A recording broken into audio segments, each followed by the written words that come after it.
जो मानसिक सेवा है वो वास्तविक सेवा से भी श्रेष्ठ होती है, क्योंकि वास्तविक प्रगट सेवा में अल्प समय और अल्प वस्तुएं होती हैं।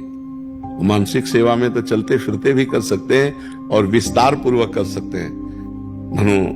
प्रगट सेवा में तो हम स्वर्ण की थाल, स्वर्ण के पात्र, विविध भोग सामग्री ये नहीं कर पाएंगे ठाकुर जी, लेकिन भाव में हम कर सकते हैं।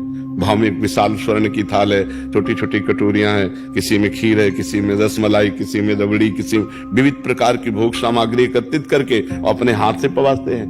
भाव में अपने हाथ से पवा रहे हैं, हमारे ठाकुर जी भाव में पा रहे हैं, उनको पवा रहे हैं जो दुलार करें, और वो सत्य है, वो केवल कल्पना नहीं है, वो सत्य है।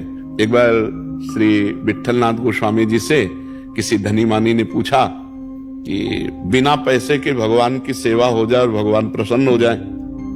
बहुत कंजूस आदमी था, होते ना कभी कभी कोई बहुत कंजूस स्वभाव के होते हैं। तो उसने कहा एक पैसा ना लगे और भगवान की सेवा हो जाए और भगवान प्रसन्न हो जाए, है ऐसा कोई उपाय? बोले हाँ, उपाय है मानसिक सेवा, एक पैसा नहीं लगता।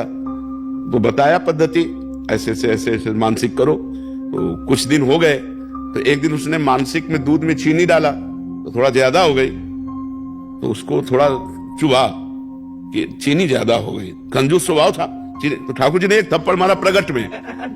जब वो थप्पड़ तो ठाकुर जी प्रगट हो गए और कहा मानसिक में तेरे पैसा कहाँ लगा? मानसिक चीनी ज्यादा हो गई तो तेरे को बुरा क्यों लगा?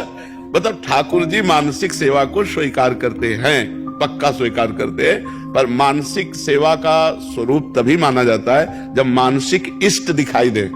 जैसे हम ऐसे बैठे हैं, तुम्हारे सामने हमारे प्रिया प्रीतम है मानसिक, तभी तो उनकी सेवा होगी। मानसिक देव दिखाई दे तब उनकी सेवा होगी। उनको स्नान कराना, अंग पोछना, वस्त्र पहनाना, तिलक रचना करना, आभूषण पहनाना, भोग लगाना, आरती करना, प्रणाम करना, नृत्य करना, सब मानसिक हो सकता है।